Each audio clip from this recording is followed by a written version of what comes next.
So next is nomenclature of organic compounds which is done by IUPAC. इसकी full form आपसे पूछी जा सकती है. It is International Union of Pure and Applied Chemistry, which gives a system of nomenclature in which names are correlated to the structure of the compounds.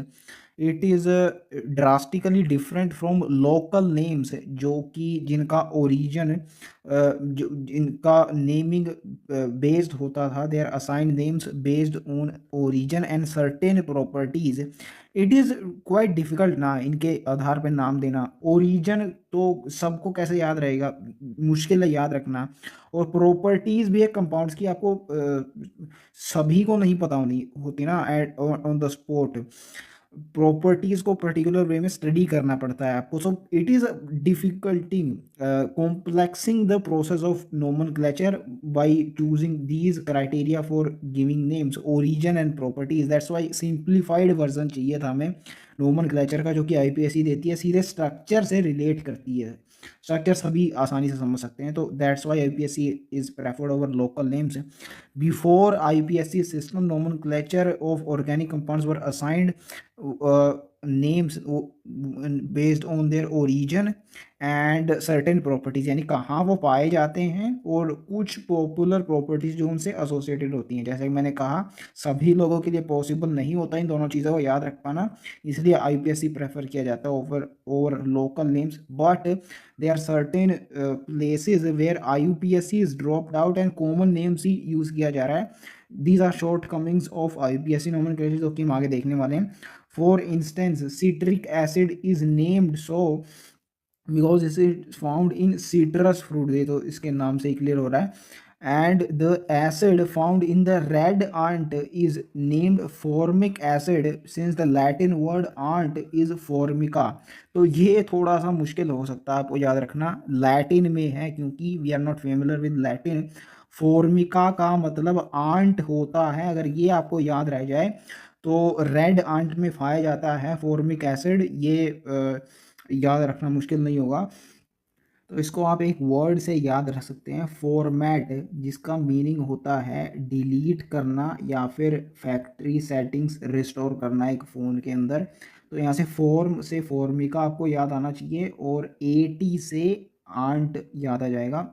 तो इससे ये चीज़ याद रखी जा सकती है.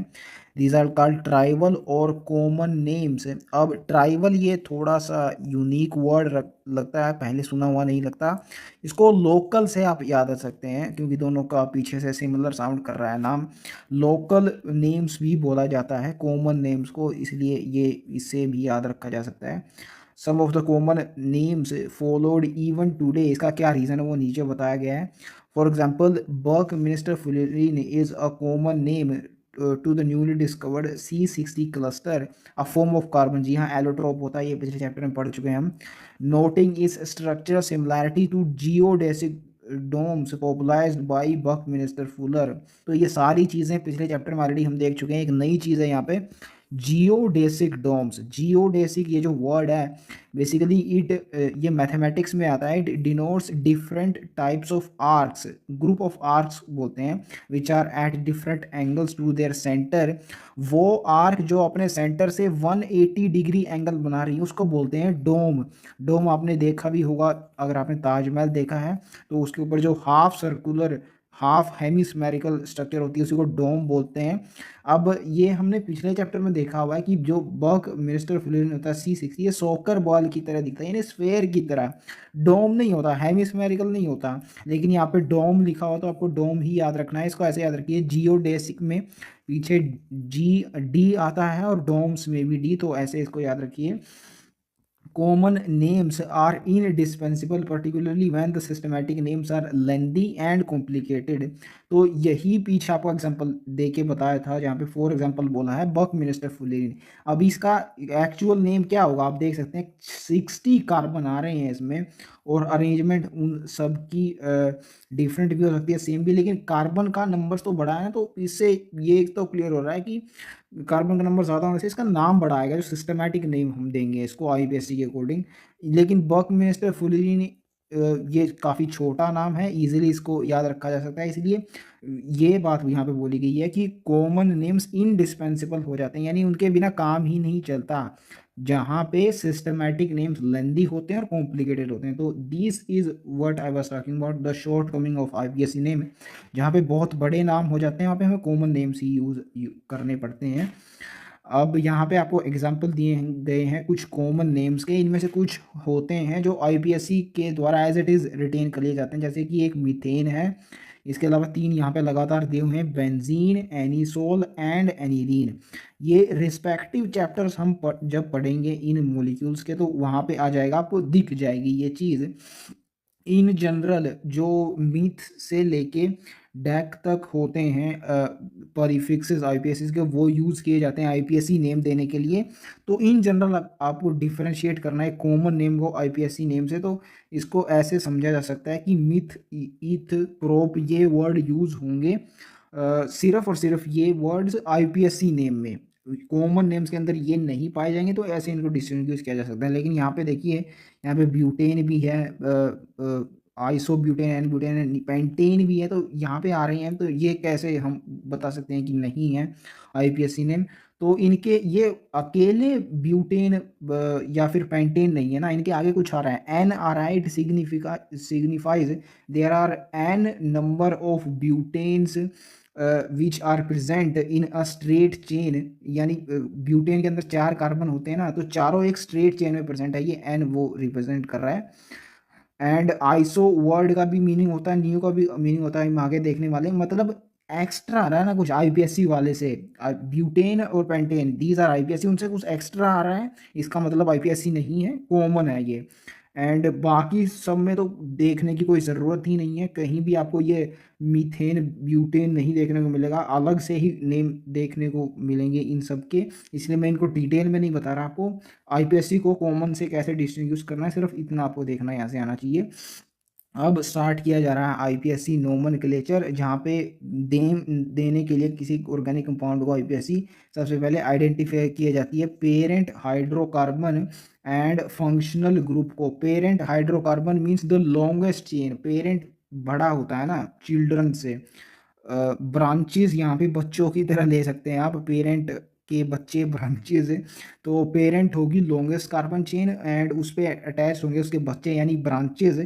तो सबसे पहले आपको आइडेंटिफाई करनी है यहाँ पे पेरेंट चेन। इस ये जो आईपीएससी सिस्टम ऑफ नोमेनक्लेचर है, इसका पूरा कोई कंसेप्ट नहीं है इसमें बेसिकली जो साइंस से आता हो, ये सिर्फ और सिर्फ कन्वीनियंस पे बेस है। Convenience is at the heart of IPSC nomenclature. जो आसान हमें नाम लगे, सिर्फ वही तरीका, रूल्स हमें यूज़ करने हैं to give names to these compounds. तो कन्वीनियंट है बेसिकली मेन चीज़। तो इसमें क्या हो रहा है कन्वीनियंस का, पेरेंट हाइड्रोकार्बन चेन को अगर हम पहले सेलेक्ट कर लेंगे तो आसान होगा उसको नाम देना, नाम छोटा आएगा। लेकिन अगर ऐसा हम नहीं करेंगे तो बहुत सारी ब्रांचेस उसमें क्रिएट हो जाएंगी, छोटी छोटी ब्रांचेस के अलग से अगर हम नाम देने लग जाएं तो नाम काफ़ी बड़ा हो जाएगा। तो ये कन्वीनियंट है कि हम पहले पेरेंट कार्बन हाइड्रोकार्बन को यानी पेरेंट लॉन्गेस्ट कार्बन चेन को सिलेक्ट करें, जो कि यहाँ पे किया गया है। एंड फंक्शनल ग्रुप को भी पहले आइडेंटिफाई किया जाता है, क्योंकि नाम के एंड इसका आता है सिंबलाइज करने के लिए। ये हम आगे देखने वालेंगे, अभी तो आप बताएगा भी नहीं वो फंक्शन ग्रुप को कैसे नेम किया जाता है, इसके लिए एक सेपरेट कैटेगरी है। तो यहाँ पे एक एग्जांपल दे दिया गया आपको, जो कि मुझे करना तो नहीं चाहिए इसका नाम, क्योंकि बताया नहीं गया अभी कैसे करना है पूरा प्रोसेस है। लेकिन मैंने इसका नाम लिख दिया है यहाँ पे। Number of carbon atoms number कर दिया मैंने, 6 हैं इसमें, तो इसलिए हेक्सेन होगा ये। दूसरे नंबर पे अल्कोहलिक फंक्शनल ग्रुप हमने आइडेंटिफाई कर लिया, यानी 2 ओल इसके पीछे लगा होगा, हेक्सेन 2 ओल। 5 पोजीशन पे ब्रांच है यहाँ पे मिथाइल की, तो 5 मिथाइल एंड 3 पोजीशन पे ब्रोमो ग्रुप जुड़ा हुआ है, तो 3 ब्रोमो। तो मैंने अपने अकॉर्डिंग इसको नाम दे दिया है 3 ब्रोमो 5 मिथाइल हेक्सेन 2 ओल होना चाहिए इसका, क्योंकि एनसीईआरटी कंफर्म नहीं करती है इसका नाम, सिर्फ यहाँ पे दे दिया गया आपको समझाने के लिए। यहाँ पे तो इतना ही समझाया जा रहा है कि पेरेंट चेयर आइडेंटिफाई करते हैं, फंक्शनल ग्रुप आइडेंटिफाई करते हैं, नाम मैंने अपनी ओर से दे दिया इसको। आप देख के बता सकते हैं कि अगर आपको ये सही लग रहा है या फिर गलत, इसमें कोई कमी है तो कमेंट सेक्शन आप बता सकते हैं। ब्रोमो यहाँ पे पहले इसलिए है क्योंकि अल्फ़ाबेटिकल ऑर्डर में ये पहला आता है, एंड अल्फ़ाबेटिकल ऑर्डर में ही नाम दिए जाते हैं आईपीएससी नेम से। मिथाइल बाद में आता है क्योंकि बी एम ए से पहले आता है। By further using prefixes and suffixes, the parent name can be modified to obtain the actual name. तो parent name longest chain hydrocarbon chain होगी, उसमें प्रीफिक्सेस सब्स्टिट्यूएंट्स जो उससे जुड़े होंगे वो लगा जाएंगे, सफिक्सेस फंक्शनल ग्रुप जो होगा वो लगा जाएगा। तो इन सबको जोड़ के actual name the original IPSC name can be derived. Compounds containing carbon and hydrogen only are called hydrocarbons. ये exactly देख भी चुके हैं पहले भी हम definition.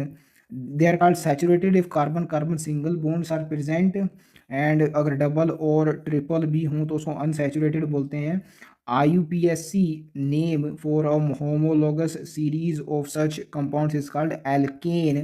तो एल्केन उनको बोलते हैं जिसमें सिर्फ कार्बन कार्बन सिंगल बॉन्ड्स ही होते हैं। यहाँ पे this saturated word is associated with number of hydrogen atoms, यानी जिसमें मैक्सिमम होंगे number of hydrogen atoms, saturation होगा उनका, उनको एल्केन्स बोलते हैं। क्योंकि जहाँ पे डबल बॉन्ड्स आ जाते हैं वहाँ पे डिक्रीज हो जाते हैं number of hydrogen atom, triple bond आ जाते हैं तो और डिक्रीज हो जाते हैं। एंड जब ये टूटते हैं ट्रिपल और डबल बॉन्ड्स तो ऐड होते हैं और नंबर ऑफ हाइड्रोजन एटम्स। तो जो जिसमें सैचुरेशन है हाइड्रोजन एटम्स का, यानी डबल और ट्रिपल बॉन्ड है ही नहीं, तो उसको एल्केन बोलते हैं। पैराफिन का मतलब होता है लिटल एफिनिटी। पैरा से थोड़ा आप याद रख सकते हैं, मीन्स थोड़ा, मीन्स लिटल, और एफिन से एफिनिटी तो याद हो ही जाएगा। इसका मतलब ये है कि कम एफिनिटी होती है एल्केन्स की, रिएक्टिविटी कम होती है। Basically affinity means tendency to react to other substances, affinity towards other substances ये कम होती है इनकी। रीज़न इसका ये है क्योंकि डबल और ट्रिपल बॉन्ड इसमें होते ही नहीं है। पाई बॉन्ड होता है ना वो, जहाँ पे रिएक्शन सेंटर होता है, यही चीज़ स्टार्टिंग में बताई है चैप्टर में, वो इसमें पाया ही नहीं जाता है। सिर्फ सिग्मा बॉन्ड्स होते हैं इनको तोड़ना मुश्किल है, इसलिए इनकी लिटल एफिनिटी होती है। It was the earlier name given to alkanes. Unsaturated hydrocarbons are those which contains at least one double और ट्रिपल बॉन्ड, यानी एक पाई बॉन्ड जरूर होगा जो कि हाइड्रोजन एटम्स की कोस्ट पे आता है, इसलिए अनसैचुरेटेड बोलते हैं। यानी maximum number of hydrogen atoms इनमें नहीं होते, उनकी जगह डबल और ट्रिपल बॉन्ड्स आ जाते हैं।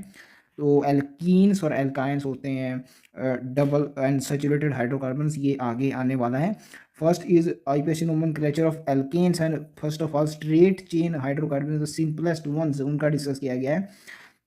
Their naming is based on chain structure and with suffix "ane" and carry a prefix indicating the number of carbon atoms present in the chain, except from CH4 to C4H10 where prefixes are derived from the tribal or local or common names। तो methane से लेके butane, ये जो myth इथ prop ब्यूट है, इनका number of carbon atom से कोई भी लेना देना नहीं है। ये ट्राइबल नेम्स हैं, यानी ओरिजिन से एसोसिएटेड और प्रॉपर्टीज से एसोसिएटेड वहाँ से उठाए गए हैं, आईपीएससी के नहीं हैं।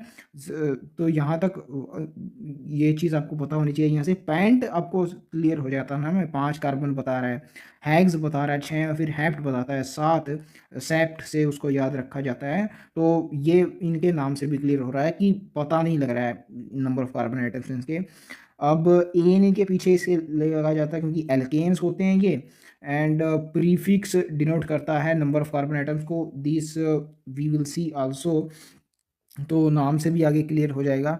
IUPAC names of some unbranched saturated hydrocarbons, unbranched means straight chain only, methane से लेके ब्यूटेन तक ये हैं वो जो जिनमें number of carbon atoms denote नहीं करते, प्रीफिक्सेस पेंटेन से स्टार्ट हो जाता है ये IUPAC नेम का, जिसमें नंबर इंडिकेट होते हैं। Pent means 5, hex means 6, hept sept से याद रख सकते हैं 7, oct 8, non 9 and dec 10।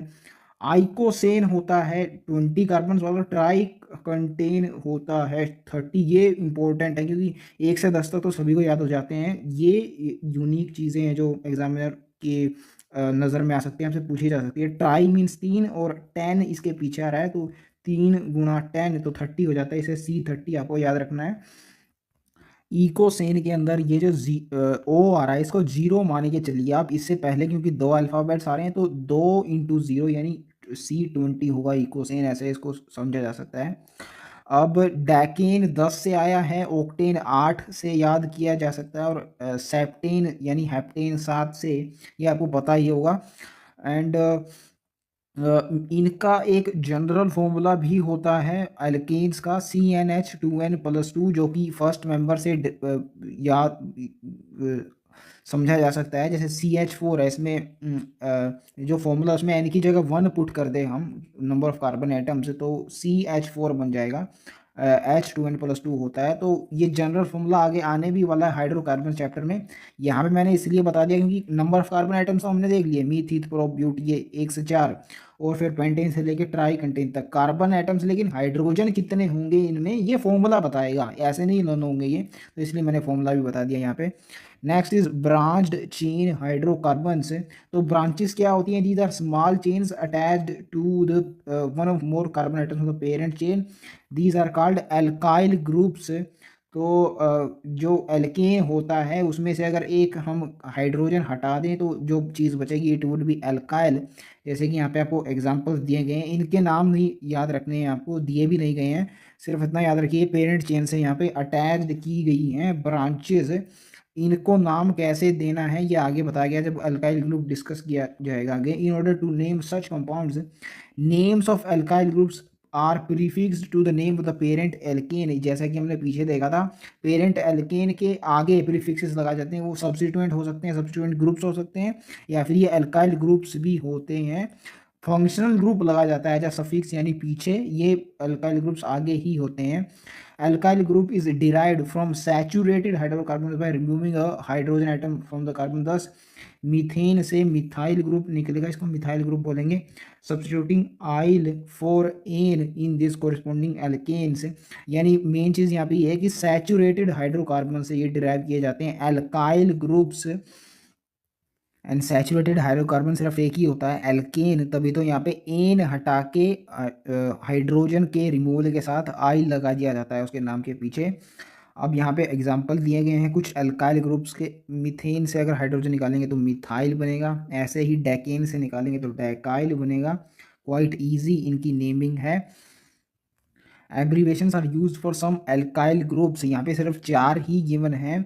Methyl is abbreviated as Me, ethyl as Et, propyl as Pr and butyl as Bu। ज़्यादा मुश्किल नहीं है, जो पहले 2 अल्फ़ाबेट्स हैं वही ले लिए हैं एब्रीवेशंस के अंदर। Alkyl groups can be branched also, and in branched alkyl groups के नाम क्या होते हैं ये अलग से आपको पता होने चाहिए, यूज़ भी होते हैं ये इनमें से कुछ IUPAC के अंदर भी। अब ये जो पहला है आइसोप्रोपाइल, इसको मैं आई से याद रखता हूँ, आई वर्ड से। आई के अंदर ये ऊपर वाले को एक CH3 ग्रुप यहाँ पे अटैच कर दीजिए और दूसरे एंड पे दूसरा CH3 ग्रुप। तो यहाँ पे 2 CH3 ग्रुप्स होंगे, और ये जो बीच में कार्बन बचा आई का, इससे अटैच्ड ये रिंग से यानी पेरेंट चेन से अटैच्ड होगा, इससे ऐसे आई से याद रखा जा सकता है आइसोप्रोपाइल ग्रुप। तो मिनिमम जो नंबर ऑफ कार्बन आइटम्स होंगे एक आइसो ग्रुप के अंदर वो 3 ही होंगे, क्योंकि 3 तो आई के अंदर आ ही रहे हैं। तो इसमें 3 कार्बन हैं एंड डायरेक्टली अटैच्ड है ये जो लॉन्गेस्ट चेन है पेरेंट चेन से, तो इसलिए ये आइसोप्रोपाइल होगा। Prop means 3। आगे है सैक ब्यूटाइल। अब सैक से मीनिंग है सेकेंडरी, यानी जो कार्बन है इससे अटैच्ड है, पेरेंट चेन से अटैच्ड है, वो एक सेकेंडरी कार्बन है, यानी वो 2 दूसरे कार्बन से अटैच्ड है। सेकेंडरी उसको बोलते हैं। टर्शरी वो जो 3 से अटैच होता है। क्वाटरनरी 4 से होता है। तो ये 2 क्योंकि इससे और इससे 2 कार्बन से अटैच्ड है, इसलिए ये सेकेंडरी कार्बन हो गया। Total number of carbon atoms इनमें 4 है, तो this group would be sec butyl, but indicate 4। And यहाँ पे क्योंकि iso group itself directly attached था पेरेंट चेन से, तो एंड इसमें 3 कार्बन से, इट वुड बी आइसोप्रोपाइल। यहाँ देखिए नंबर ऑफ कार्बन आइटम्स इसमें सेम है, अरेंजमेंट इसमें क्वाइट सिमिलर लग रही है, लेकिन attachment to the parent chain वो डिफरेंट है। इसमें इसमें सेकेंडरी डायरेक्टली अटैच नहीं होता है, वरना तो साइक ब्यूटाइल हो जाता। इसमें जो कार्बन अटैच हो रहा है पेरेंट चेन से, वो आइसो ग्रुप से भी अटैच्ड है। ये देखिए ये आइसो ग्रुप है, आई की स्ट्रक्चर बन रही है इसमें, तो it would be iso butyl. यानी ध्यान रखने वाली चीज़ यहाँ पे है कि जो अटैच्ड हो रहा है पेरेंट चेन से उसके बेसिस पे इसको नेम किया जाता है जो कार्बन अटैच्ड है पेरेंट चेन से वो आइसो ग्रुप से भी अटैच्ड है, तो उसको आइसोब्यूटाइल बनेंगे, क्योंकि इसमें total number of carbon atom 4 हैं, तो आइसोब्यूटाइल होगा। एंड जो कार्बन आइटम्स पेरेंट चेन से अटैच्ड है एंड 2 और कार्बन से अटैच, तो उसको सेकेंडरी कार्बन होंगे, ये पूरा ग्रुप हो जाएगा सेकब्यूटाइल। इसके अलावा अब अगले वाला आप खुद प्रेडिक्ट कर सकते हैं, 4 कार्बन आइटम्स दिख रहे हैं इसमें, ये ब्यूटाइल होगा। एंड जो कार्बन पेरेंट चेन से अटैच्ड है वो 3 और कार्बन से अटैच है, मीन्स टर्शरी कार्बन है, तो it would be tert butyl. The last one is neo pentyl. Pentyl तो इसलिए इसमें क्योंकि 5 कार्बन आइटम्स दिखाई दे रहे हैं। एंड नियो वर्ड यहाँ पे एक यूनिक है। सैक और टर्ट तो डिराइव किए जा सकते हैं इसमें, सेकेंडरी और टर्शरी 2 और 3 ये नंबर से एसोसिएटेड है, नियो नंबर से एसोसिएटेड नहीं है, तो ये याद रखने में थोड़ी मुश्किल होती है स्टूडेंट्स को। तो इसमें जो कार्बन पेरेंट चेन से एसोसिएटेड है उस वो एक ऐसे कार्बन से एसोसिएटेड है which is 3 degree carbon, means tertiary carbon. Tert से 3 आपको याद आना चाहिए, और 3 के एंडिंग में ई एन आता है, यानी एन और ई एक साथ, और नियो के स्टार्टिंग में एन ई आता है, मीन्स ई और एन एक साथ, तो इससे आपको याद रह सकता है नियो पेंटाइल की structure. Common branched groups have specific tribal names. For example, propyl groups can either be n-propyl और isopropyl groups. एन प्रोपाइल का मतलब मैं आपको पहले बता चुका हूँ, ये पॉलीमर में बेसिकली आता है। पॉलीमर चैप्टर क्लास 12 केमिस्ट्री का है, 15 चैप्टर। उसमें एक मोनोमर जो यूनिट होती है उसके सामने एन लगा दिया जाता है, means n times repeated monomer gives rise to a polymer and one after the other monomers n monomers, उसका मतलब होता है n monomers, n number of monomers are repeated one after the other। तो यहाँ पे भी वही सिग्निफिकेंस होगा इसका, n का मतलब यहाँ पे 3 होगा क्योंकि प्रोपाइल है ये, प्रोप से 3 हम जानते हैं, तो 3 कार्बन एटम्स इसमें होंगे। एंड कैसे होंगे, वन आफ्टर द अदर, यानी स्ट्रेट चेन में। This indicates n propyl. Iso का तो हमने मतलब देख ही लिया। आइसो ये प्रीफिक्स जुड़ा हो, क्या बोलते हैं इसको, alkyl groups can be branched also, या ब्रांच्ड एल्काइल ग्रुप्स का आइसो वर्जन, ये किसी एल्काइल ग्रुप से एसोसिएटेड हो, उसके स्मॉलेस्ट जो least number of carbon atoms 3 तो होने ही चाहिए, तो iso propyl is the smallest of iso group. Iso butyl भी होता है इसके अलावा, हमने देखा अभी। तो आई में क्योंकि 3 ही कार्बन आ सकते हैं एटलीस्ट, तो 3 तो होने ही चाहिए, तो ये हमने वहाँ से लर्न कर लिया था।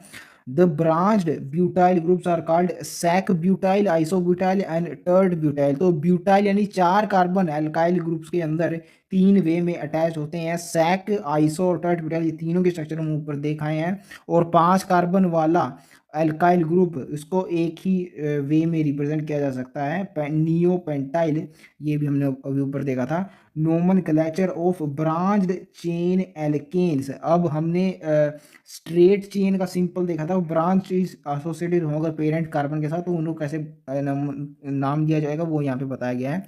तो first of all the longest carbon chain in the molecule is identified, इसको पेरेंट हाइड्रोकार्बन बोलते हैं। पेरेंट चेन क्यों किया जाता है ऐसा, हमने पीछे भी देखा था। It is considered as parent और रूट चेन। तो जैसे एक ट्री के अंदर रूट से फिर स्टेम ओरिजिनेट करती है, उससे ब्रांचेस एसोसिएटेड होती हैं, तो यहाँ पे रूट चेन से ब्रांच्ड चेन्स एसोसिएटेड होंगी। Selection of the parent chain shown in 2 is not correct because it has only 8 carbons. तो जहाँ पे 9 की पॉसिबिलिटी है लॉन्गेस्ट रूट चेन की, अगर वहाँ पे 8 सेलेक्ट करें तो वो ठीक कैसे होगा, वही यहाँ पे दिखाया गया है। दूसरा सही नहीं है, ये लॉन्गेस्ट चेन नहीं होगी 8 वाली, 9 वाली यहाँ पे दिखाई गया, this would be the correct one. तो longest chain parent carbon chain सबसे पहले आपको सेलेक्ट करनी है, पहला रूल है ये।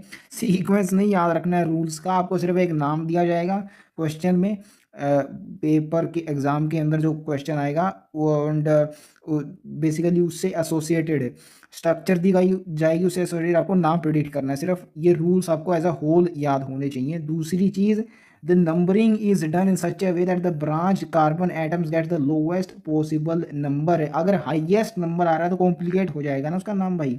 And convenience is at the heart of IPSC nomenclature, ये हमने देखा ही था। Easiest, the most easy name would be preferable, तो इसलिए लोवेस्ट पॉसिबल नंबर होना चाहिए ब्रांचेस का। अब इसी को भी यहाँ पे एग्जाम्पल के थ्रू इलस्ट्रेट किया गया है। लेफ्ट टू राइट ब्रांचिंग में 2 और 6 नंबर आ रहे हैं, नहीं होगी right to left naming, because उसमें 4 से 8 आ रहे हैं, 4 और 8 बड़े नंबर्स हैं एज कम्पेयर टू 2 और 6, इसे लेफ्ट टू राइट यहाँ पे नेमिंग की जाएगी, ये यहाँ पे इलस्ट्रेट किया गया है। If different alkyl groups are present they are listed in alphabetical order, तो ये फॉलो ही होगा भाई। अगर आपको नाम लिखना है आईपीएससी नेम नोमेनक्लेचर के अंदर अल्फाबेटिकल ऑर्डर में ही लिखना होगा, इसके अलावा और कोई चारा नहीं है। द नेम, यहाँ पे डिफरेंट अल्काइल ग्रुप्स इसलिए लिखा गया है क्योंकि अगर मिथाइल हो और इथाइल हो, उसमें इथाइल पहले आएगा अल्फाबेटिकल ऑर्डर में, उसको बताने के लिए, ऐसा मेंशन करने के लिए। दस the name for the compound shown above is 6 ethyl 2 methyl नोनेन। तो ऊपर वाले ये जो कंपाउंड है इसमें नंबर ऑफ कार्बन एटम्स 9 है लॉन्गेस्ट चेन के अंदर, एंड इसमें first name would be preferable क्योंकि इसमें 2 और 6 पोजीशन पे आ रहे हैं हमारे ब्रांचेस। लोएस्ट पॉसिबल नंबर होने चाहिए ब्रांच कार्बन एटम्स पे, ब्रांचिंग जिन पे हुई है, इसको लोएस्ट लोकेंट रूल भी बोला जाता है। एंड सेकंड केस में क्योंकि 4 और 8 पे आ रहे हैं तो ये तो इससे तो नाम बनेगा ही नहीं।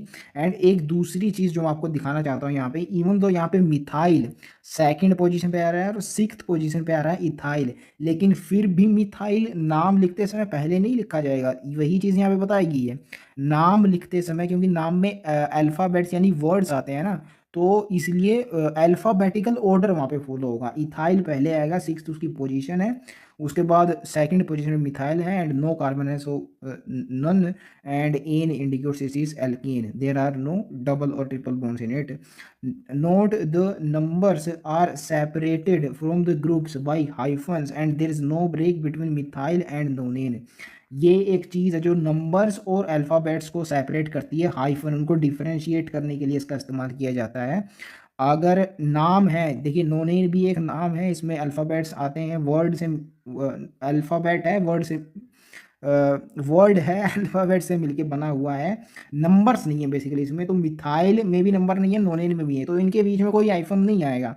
हाइफन दो सेपरेट चीज़ों को डिफरेंशिएट करने के लिए यूज़ किया जाता है, नंबर्स को और अल्फ़ाबेट्स को, ये ध्यान रखना है आपने। Fourth rule is if two और more identical subsequent groups are present in then the numbers are separated by the commas, यानी उनके सब्सिक्वेंट ग्रुप्स के ब्रांचेस के सेम नंबर, जैसे मिथाइल है इथाइल है, सेम सब्सिक्वेंट ग्रुप्स है, तो उनको उनके उनकी पोजीशंस को बताने के लिए जो नंबर जो लोकेंट्स यूज़ किए जाएंगे उनको कोमा से सेपरेट किया जाएगा।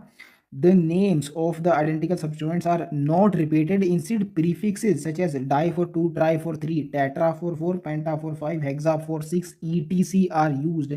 तो ये भी अगेन कन्वीनियंस के अंडर ही आता है। मिथाइल मिथाइल, इथाइल इथाइल, ये दो दो बार लिखने की जगह डाई अगर प्रीफिक्स यूज कर लिया जाए तो वो छोटा होगा, आसान होगा, तो अगेन कन्वीनियंस की वजह से ऐसा किया जाता है। While writing the name of the substituents in alphabetical order, these prefixes are not considered. Even though आगे दो टाइप के प्रीफिक्सेस आएंगे, आइसो और नियो, उनको कंसीडर किया जाता है। ऐसा क्यों होता है वो आगे ही देखेंगे हम। ये डाई ट्राई टेट्रा क्योंकि ये नंबर्स इंडिकेट करते हैं, इसलिए इनको अल्फ़ाबेटिकल ऑर्डर में नहीं लिया जाता है। अल्फ़ाबेटिकल ऑर्डर में वो आते हैं जो अल्फ़ाबेट्स होते हैं यानी वर्ड्स होते हैं। नाम दिए गए हैं आपको, कुछ आईपीएससी देख लेते हैं वो सही साउंड कर रहे हैं या नहीं। In the first example, the longest or parent carbon chain contains 5 carbon atoms, so it would be pentane, and 2 and 4 position में मिथाइल ग्रुप जुड़े हुए हैं, तो 2,4 डाई मिथाइल पेंटेन होगा इसका नाम।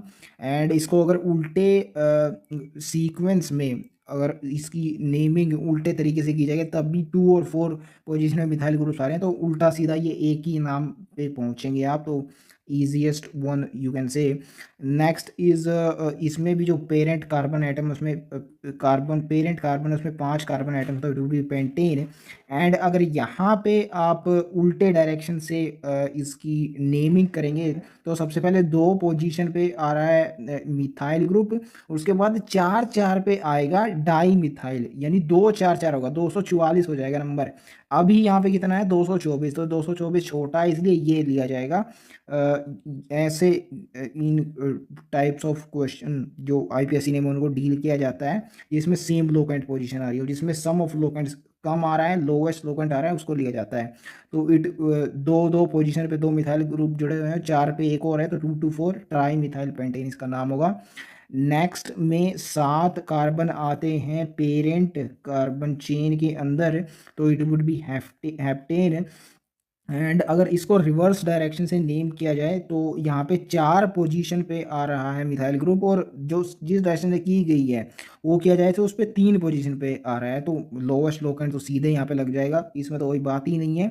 तो इट वुड बी 3 पे इथाइल ग्रुप जुड़ा हुआ है, 4 पे 2 मिथाइल है, तो 4 डाई मिथाइल हेप्टेन इसका नाम होगा। Fifth rule, if the two substituents are found at equivalent position, the lower number is given to the one coming first in the alphabetical listing।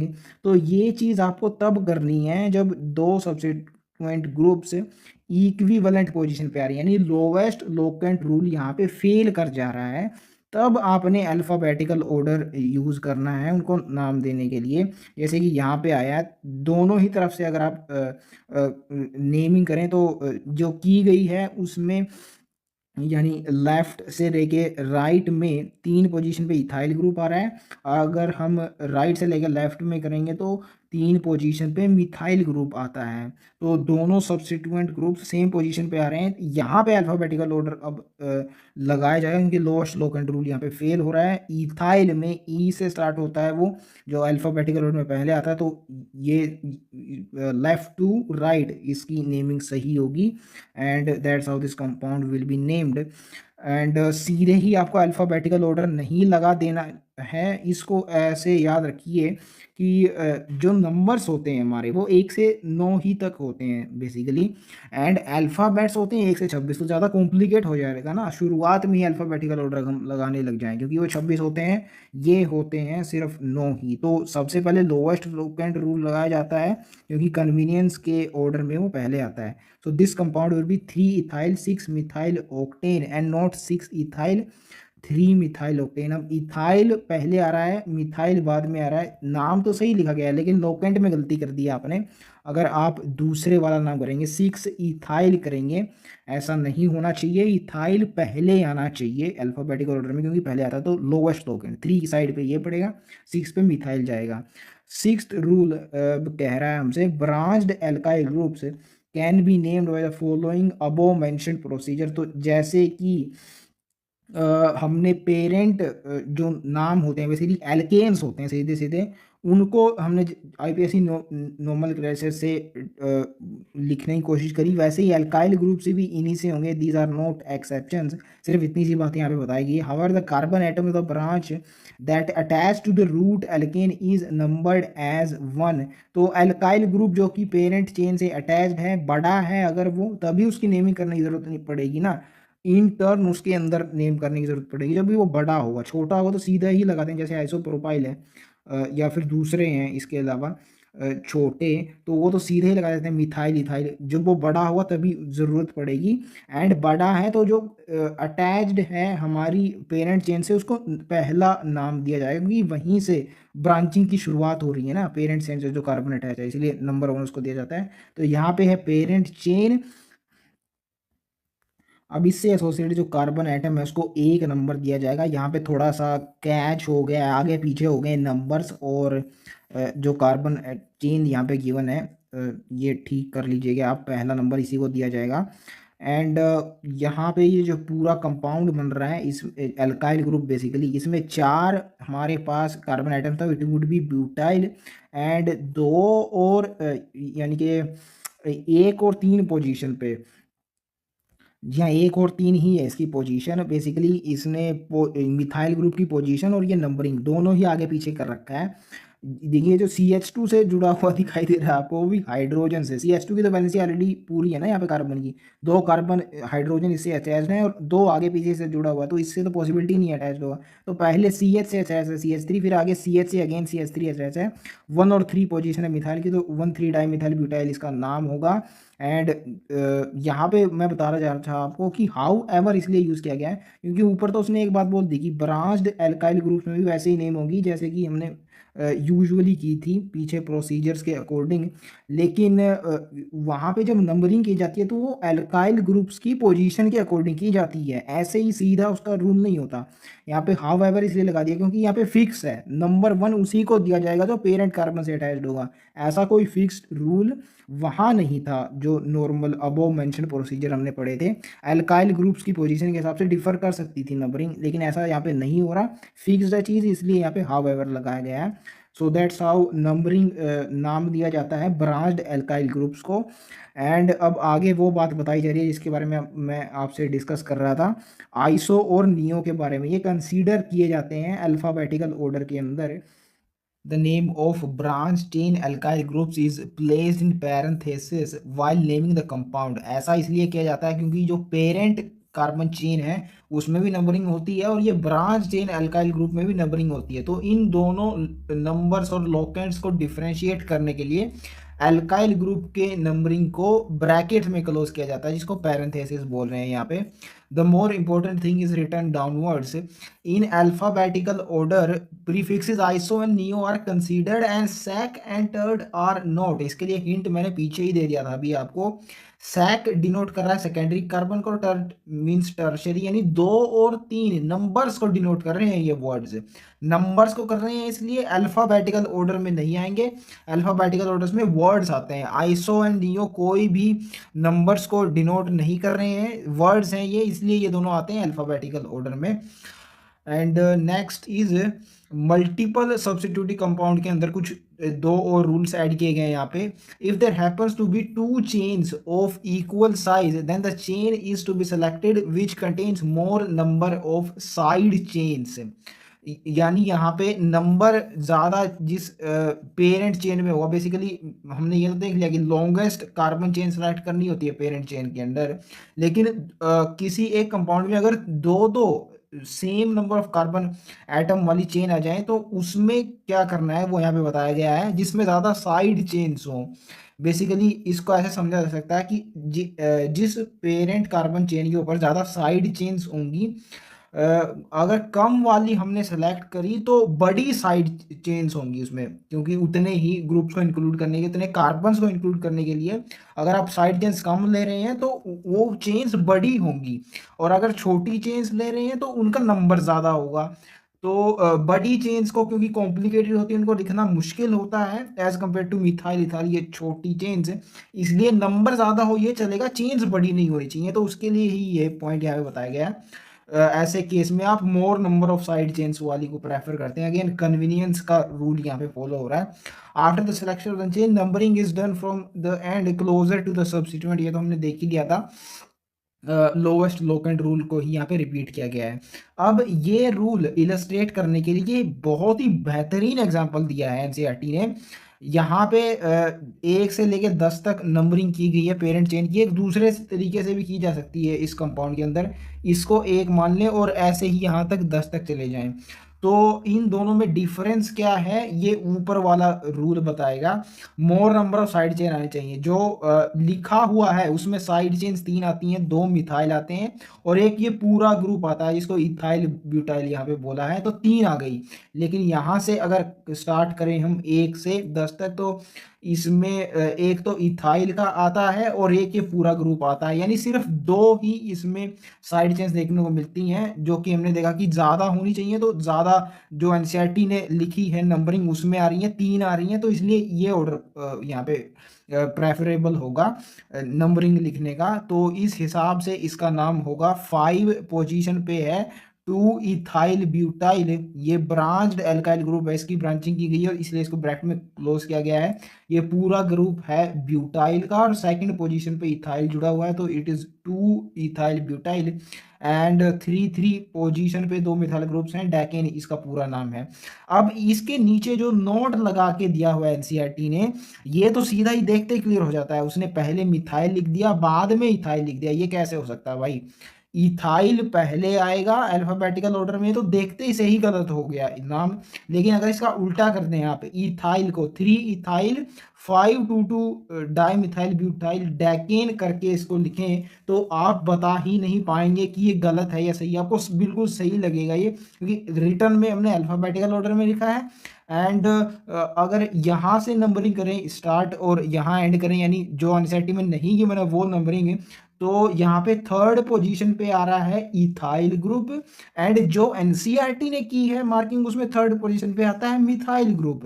अब अल्फाबेटिकल ऑर्डर में अगर lowest locant rule fail हो रहा है तो वो पहले आना चाहिए जिसका अल्फाबेटिकल ऑर्डर पहले आता है, तो ये तीसरे पे इथाइल आता, तो ये जो एनसीईआरटी ने नहीं दिया वो नंबरिंग ऑर्डर प्रेफरेबल होना चाहिए अल्फाबेटिकल ऑर्डर के अकॉर्डिंग। लेकिन ऐसा नहीं होगा, क्योंकि अगेन वही 1 से 9 तक नंबर होते हैं, 1 से 26 तक ABCD यानी अल्फाबेटिकल ऑर्डर होता है। नंबर्स वाला प्रेफरेबल करेंगे हम जब भी एक कंपाउंड को आप देखते हैं, तो उसके साथ मिथाइल या इथाइल इन ग्रुप्स को नहीं देखते, उसमें साइड चेन्स कितनी लगी हुई हैं ये सबसे पहले हमें दिखाई देता है। तो साइड चेन्स मोर नंबर होना चाहिए उनका, यानी नंबर वाला कंसेप्ट यहाँ पे लगाएगा। नंबर ज़्यादा इसी नंबरिंग में है जो 1 से 10 एनसीईआरटी ने की है, 3 आ रही हैं इसमें, और जो हमने यहाँ पे ट्राई करने की कोशिश की है इसका रिवर्स है, उसमें सिर्फ 2 आ रही हैं, इसलिए नंबर वाला कंसेप्ट लेगा ना कि अल्फ़ाबेटिकल ऑर्डर। हमेशा नंबर वाला प्रेफरेबल होगा कन्वीनियंस के केस में, इसलिए इस कंपाउंड का नाम ये होगा, वरना इसमें कोई दिक्कत नहीं है भाई। 3 इथाइल 5,2,2 डाइमिथाइल डेकेन, अगर ऐसे इसको लिखा जाए तो ये बिल्कुल सही लगेगा नाम।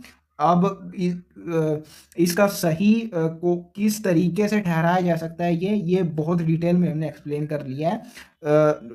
न्यूमेरिकल मेथड से जो नंबर जिसमें आते हैं वो कन्वीनियंट रहता है, इसलिए ये होगा इसका जो एनसीईआरटी ने दिया है। Next is parent carbon chain, हमें इसमें 10 कार्बन्स की दिखाई दे रही है, तो it would be decane. And अगर रिवर्स डायरेक्शन में हम नंबरिंग करें तो हमारे पास 1 2 3 4 5 6 छठी पोजीशन पे पहला सब्स्टिट्यूएंट ग्रुप आएगा, जो कि बहुत ज़्यादा हो जाता है। जो एनसीईआरटी ने की हुई इसमें सिर्फ फोर्थ से ही आ रहा है, तो ये लोवेस्ट लोकेंट रूल से ही सीधे हो गई कि लेफ्ट टू राइट नंबरिंग होगी ना कि राइट टू लेफ्ट, तो इसमें अल्फ़ाबेटिकल ऑर्डर तक जाने की ज़रूरत नहीं है। तो फोर्थ पोजीशन पे यहाँ पे आइसोप्रोपाइल ग्रुप जुड़ा हुआ है, एंड फिफ्थ पोजीशन पे है sec butyl mean secondary butyl, 4 carbon है इसमें, एंड जिस कार्बन से पेरेंट चेन एसोसिएटेड है वो 2 और कार्बन से अटैच है, तो ये सैक ब्यूटाइल होगा। तो 5 सैक ब्यूटाइल 4 आइसोप्रोपाइल डेकेन इसका नाम है। एंड यहाँ पे क्लियरली दिख रहा है हमें आइसो का इंक्लूड किया गया अल्फाबेटिकल ऑर्डर में, क्योंकि ब्यूटाइल बी से स्टार्ट होता है और बी पहले आता है आई से, तो इसलिए ब्यूटाइल यहाँ पे पहले 5 सैक ब्यूटाइल लिया गया है। सैक इंक्लूड नहीं किया गया अल्फाबेटिकल ऑर्डर में, वरना सैक तो एस तो बहुत लेट आता है अल्फाबेटिकल ऑर्डर में, ये पीछे आना चाहिए, तो सैक इंक्लूड नहीं किया गया, आइसो इंक्लूड किया गया, ये एग्जाम्पल इलस्ट्रेट करता है। नेक्स्ट के अंदर 9 है पेरेंट चेन के अंदर, तो नोनेन इसका नाम होगा। एंड इसमें कोई कन्फ्यूजन ही नहीं है कहाँ से करना है इसकी नंबरिंग, दोनों ही साइड से 5th पोजीशन पे आ रही है ये, तो 5th पोजीशन पे 2,2 डाई मिथाइल प्रोपाइल ग्रुप लगा हुआ है, इसमें 3 कार्बन है टोटल, और दो पोजीशन पे दो पोजीशन पे 2 मिथाइल ग्रुप लगे हैं, तो 2,2 डाई मिथाइल प्रोपाइल नोनिन इसका नाम होगा। एंड आप सही समझ रहे हैं अगर आप इसे नाम दे रहे हैं 5 नियोपेंटाइल नोनिन, क्योंकि ये पूरा ग्रुप नियोपेंटाइल से रिजेंबल करता है, एंड आईपीएससी के अंदर आइसो और नियो भी यूज कर सकते हैं, तो इसको अगर आप नियोपेंटाइल कहना चाहें 5 नियोपेंटाइल लोनेन तो कोई भी दिक्कत नहीं होगी, वो भी इसका परफेक्ट आईपीएससी नेम है। साइक्लिक कंपाउंड्स के लिए अब देखते हैं नोमेनक्लेचर। एलिफेटिक के लिए हमने देख लिया, अब एलिफेटिक साइक्लिक यानी एलिसाइक्लिक के लिए यहाँ पे डिस्कस किया गया है।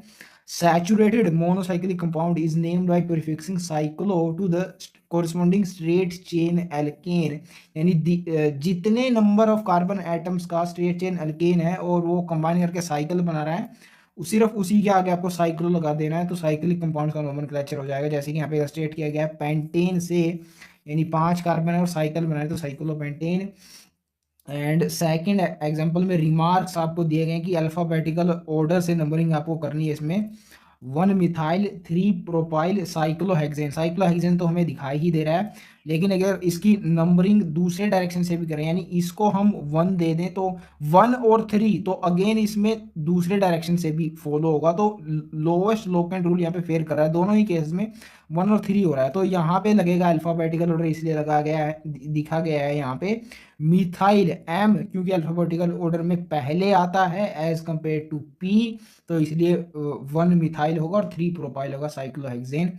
मोर branched carbon gets lower number. अब इसमें आपको कंफ्यूज नहीं होना है, ये रूल जो हम ऑलरेडी पढ़ चुके हैं उन्हीं से डिराइव किया जा सकता है। इस कंपाउंड की स्ट्रक्चर देखिए, अगर हम यहाँ से इसकी नंबरिंग उल्टे डायरेक्शन में करें तो 1 2 3 3 आएगा, यानी 1 3 3। लेकिन राइट नाउ केस में क्या हो रहा है, 1 1 3 आ रहा है, यानी 113 बन रहा है। उस केस में 133 बनता, इसलिए नोट लगा के लिखा है। 133 लोकेंट बड़ा होता है, इसका मतलब 113, तो 113 वाला होगा। तो 1 1 डाई मिथाइल, क्योंकि इथाइल पहले आता है अल्फाबेटिकल ऑर्डर में, इसलिए पहले लिख दिया। 3 इथाइल 1 1 डाई मिथाइल साइक्लोहेक्सेन इसका नाम होगा। अब यहाँ पे ये रूल लिखा गया कि जो ज्यादा ब्रांच कार्बन है उसके लोअर नंबर मिलेगा, लेकिन हमें ये रूल पता भी नहीं था, तब भी हमने यहाँ से स्टार्ट, तब भी समझ गए ना हम कि यहीं से होगा। जो एनसीईआरटी ने लिखी है यही डायरेक्शन में इसकी नंबरिंग होगी, डाई मिथाइल से इथाइल की ओर आएंगे, इसकी हमें ज़रूरत ही नहीं पड़ी। तो ये डिराइव किया जा सकता है, जो कि हमने ऑलरेडी पढ़ लिए हैं रूल उनसे, जो लोअर स्ट्रोकन रूल है उससे। तो इससे में आपको दिक्कत नहीं होनी चाहिए, लोअर नंबर बोल रहा है उसका आएगा जो ज़्यादा ब्रांच्ड होगा। मोर हमने पीछे देखा था भी ये कि वो पेरेंट चेन हम सेलेक्ट करते हैं जिसमें ब्रांचेस ज़्यादा होती हैं, तो मोर ब्रांच का ही यहाँ पे जिक्र किया जा रहा है, उसी से इसको रिलेट किया जा सकता है। Now example number 7, explain why the names given in the parenthesis are incorrect.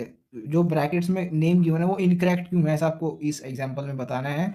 तो 3 4 7 ट्राई मिथाइल ऑक्टेन इसको बोल रहा है, तो ऑक्टेन है तो 8 कार्बन तो होंगे ही, लेकिन यहाँ से हमें दिख गया कि सेकंड ही पोजीशन पे मिथाइल आ रहा है। दूसरे डायरेक्शन चलेंगे तो थर्ड पे आएगा, तो लोएस्ट लोकेंट रूल लगेगा एंड सेकंड वाला प्रेफरेबल होगा, तो 2 5 6 ट्राई मिथाइल होगा ये। अगेन लोएस्ट लोकेंट रूल से बताया जा सकता है कि क्यों नहीं होगा ये। नेक्स्ट वाले एग्जाम्पल में 5 इथाइल इसको बोला जा रहा है, एंड क्योंकि एक्चुअली ये कर चुके हैं ना हम, एक साइड में इथाइल आ रहा है एक साइड में मिथाइल, दोनों का लोकेंट नंबर सेम है, तो यहाँ पे अल्फाबेटिकल ऑर्डर लगेगा। तो एंड इथाइल पहले आता है अल्फाबेटिकल ऑर्डर में, तो उसके डायरेक्शन से स्टार्ट नंबरिंग होगी। तो 3 पोजीशन पे यहाँ पे इथाइल आ रहा है, तो 3 इथाइल होगा ना कि 5 इथाइल।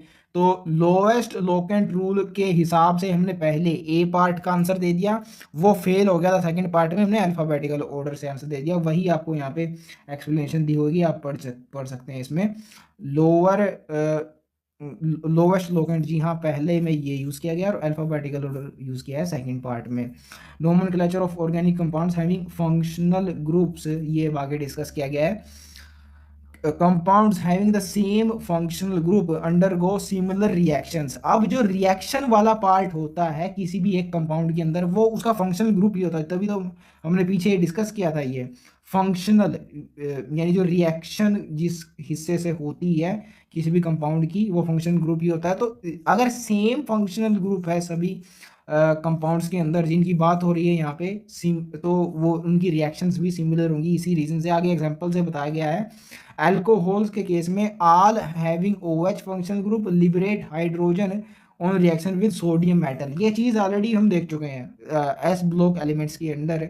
वहाँ पे पहली आई थिंक ऑक्सीजन के बाद जब रिएक्शन हो रही थी मेटल्स की वाटर के साथ, तो वहाँ पे हाइड्रोजन का लिबरेशन हो रहा था, एंड वहाँ पे नीचे लिखा हुआ था ये point, except along with water, जो कोई भी प्रोटॉन डोनेट कर सकता है उसके साथ ये रिएक्शन होती है और डाई हाइड्रोजन H2 का रिलीज होता है। तो वहाँ पे अल्कोहल्स का भी मेंशन था, तो ये वहाँ पे एग्जैक्ट पॉइंट भी देख चुके हैं हम।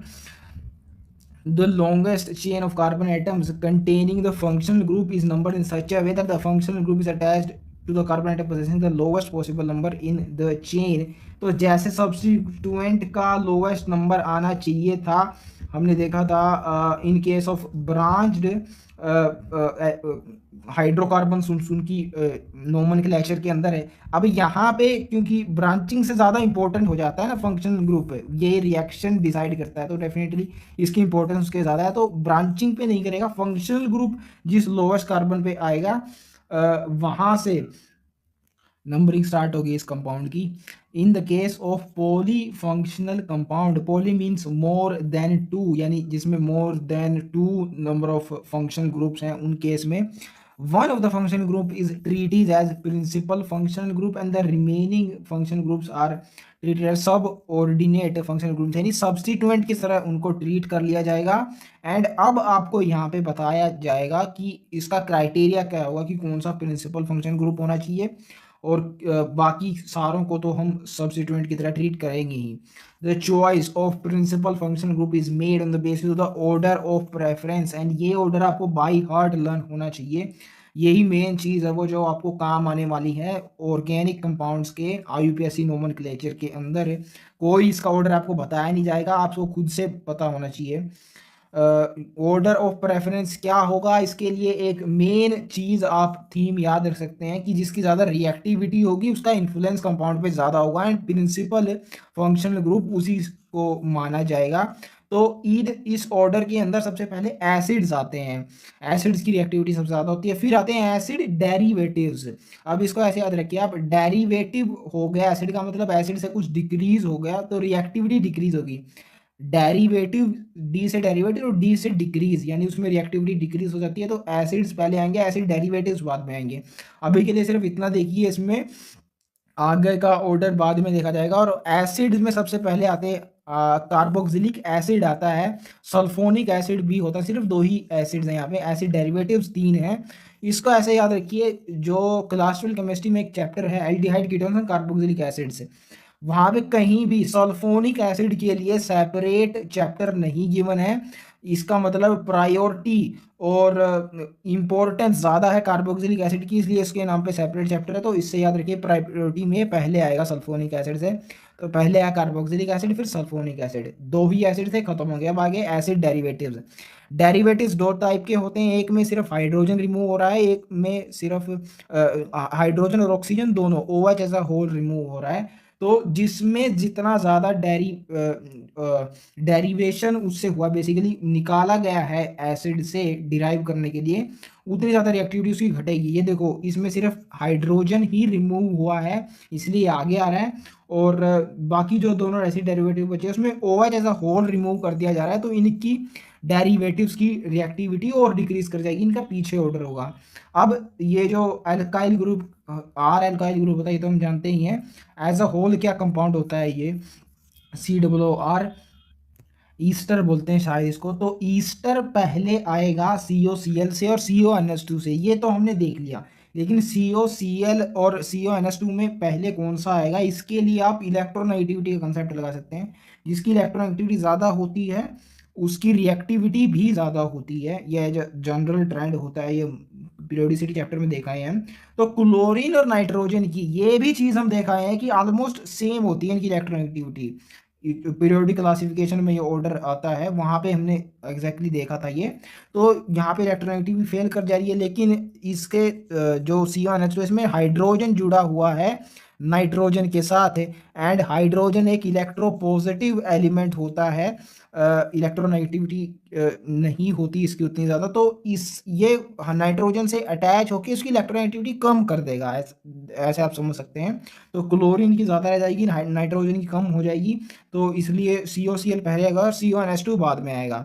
अब इसको एक और तरीके से याद रखा जा सकता है, आपको याद रह जाएगा, क्योंकि CONH2 के बाद जो ग्रुप आने वाला है वो हम CONH2 से ही देखेंगे इससे कैसे आएगा। अगर यहाँ पे COCl होता तो ये देख नहीं पाते। इसमें से क्या करना आपको, ऑक्सीजन यहाँ से और हाइड्रोजन यहाँ से रिमूव करना है, H2 रिमूव कर दिया तो इसमें बच जाएगा सिर्फ CN। तो CONH2 के बाद CN आएगा, ये हमको ऐसे याद रखना है। तो ऐसे भी इलेक्ट्रोनेगेटिविटी ना भी लगाते तो ऐसे भी आपको याद हो जाता कि COCl पहले आएगा और CONH2 बाद में आएगा, क्योंकि ये हमने करना था इससे। अब ये साइनाइड जो ग्रुप है ये आप एज अ ग्रुप स्टडी करने वाले हैं, इसको नाइट्रोजन कंटेनिंग कंपाउंड जो 13th चैप्टर है आई थिंक क्लास 12 केमिस्ट्री का, तो उससे पहले चैप्टर आता है aldehyde ketones and carboxylic acid. तो ये अमीन्स वाला चैप्टर है, साइनाइड जहाँ पे लिखा हुआ है इससे पहले एल्डिहाइड वाला आएगा, तो उसी को सीक्वेंस यहाँ पे फॉलो करना है, एल्डिहाइड और कीटोन। अमीन से पहले आता है एल्डिहाइड कीटोन, उस चैप्टर के नाम में एल्डिहाइड कीटोन पहले आते हैं, तो ये हो गया इनका सीक्वेंस। और कार्बोक्सिलिक एसिड इसके बाद आता है चैप्टर के नाम में, जो कि ऑलरेडी हम कवर कर चुके हैं, तो इसको भूल जाओ। इससे पहले चैप्टर आता है अल्कोहल फिनोल ईथर, तो उस चैप्टर के स्टार्टिंग में आता है अल्कोहल, इसके बाद इसका, इसलिए इस प्रेफरेंस में ये आएगा, ऐसे याद रह जाएगा। और अगेन यहाँ पे इलेक्ट्रोनेगेटिविटी का कंसेप्ट आप यूज कर सकते हैं, ऑक्सीजन की ज़्यादा होती है as compare to nitrogen, oxygen से पहले ही आता है ना नाइट्रोजन एटॉमिक नंबर में भी, तो ऑक्सीजन से थोड़ी सी कम होगी, इसलिए यहाँ पे आ जाएगा नाइट्रोजन। NH2 ग्रुप OH के पीछे आएगा, ये ऐसे याद रखा जा सकता है। कार्बन की और कम होती है नाइट्रोजन से, तो C डबल बॉन्ड C इससे भी पीछे आएगा, ये ऐसे याद रखा जा सकता है। And C double bond C is greater in priority than C triple bond C। ये इन जनरल जो हमने पढ़ा था कि रिएक्टिविटी के बेसिस पे डिसाइड होता है, जिसकी ज़्यादा रिएक्टिविटी होती है वो पहले आता है। यहाँ पे डबल बॉन्ड की स्ट्रेंथ क्योंकि कम होती है तो उसकी रिएक्टिविटी ज़्यादा होगी, ट्रिपल बॉन्ड की स्ट्रेंथ ज़्यादा तो उसकी रिएक्टिविटी कम होगी, तोड़ना उसको मुश्किल होगा, इसलिए रिएक्टिविटी कम। तो क्योंकि रिएक्टिविटी डबल बॉन्ड की ज़्यादा, इसलिए इसकी प्रेफरेंस ज़्यादा होगी। तो दैट्स हाउ इंडिविजुअली इन सबको समझ के ये ऑर्डर याद रखा जा सकता है। ऐसा नहीं है, आपको हर जगह ट्रिक्स लगाने की ज़रूरत नहीं होती, जहाँ बिल्कुल ही कंसेप्ट उल्टा जा रहा हो और समझ में ना रहा हो, सिर्फ वहीं ट्रिक्स लगानी चाहिए। कंसेप्चुअली जितना समझा जाए चीज़ों को उतना अच्छा है, रिटेन करने में ये बेहतर होता है। Alkyl, phenyl, halogens, nitro, alkoxy, ETC are always used as prefixes substituents, यानी सफिक्स की तरह as a principal functional group इनको कभी यूज नहीं किया जाता। अगर इनके साथ और दूसरे भी हैं तो उन दूसरों को प्रिंसिपल यूज किया जाएगा। ये सब इन जनरल आप देखेंगे ही जब हम कंपाउंड्स पढ़ेंगे, समझेंगे, प्रैक्टिस करेंगे IPSC नोमेनक्लेचर में, कि इन सबको एज अ सफिक्स यूज नहीं किया जाता, प्रीफिक्स की तरह ही आते हैं ये। एंड वैसे भी पीछे हमने जो ये प्रायोरिटी ऑर्डर पढ़ा है, इसमें कहीं भी इनमें से कोई भी फंक्शनल ग्रुप नहीं आ रहा है। अगर प्रिंसिपल ये एक्ट कर सकते होते तो इनमें से ज़रूर आता, तो इससे भी ये क्लियर हो जाता है।